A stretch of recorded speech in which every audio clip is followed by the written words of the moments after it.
Oh, there we go. It seems that you have met your end. Oh, what a pity.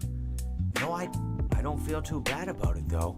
After all, if it weren't me, it would have just been one of the others, I guess. I'm honestly just glad to be out of those air ducts. You know, it's not easy for a hippopotamus to fit up there, and not easy to get down either. Not as young as I used to be, as you can see. I used to be able to do all sorts of things. You're young, you're vibrant, you have that sort of pep in your step.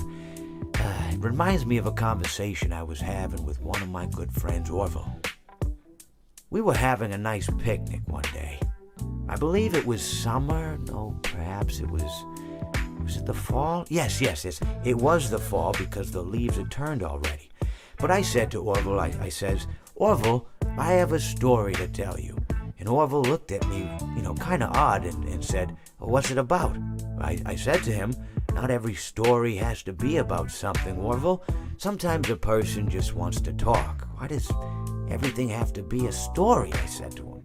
He just looked at me and he said, well, you said you had a story. And, he was quite right. I did, in fact. I told him I had a story.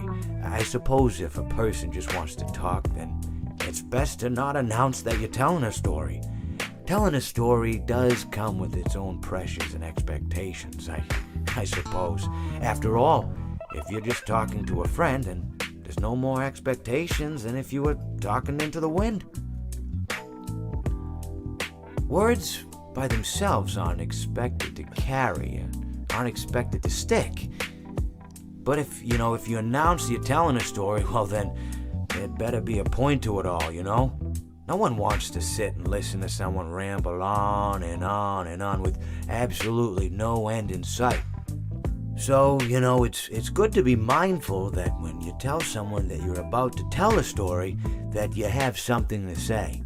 Telling someone that you're going to tell them a story is tantamount to asking them to stop what they're doing and pay attention.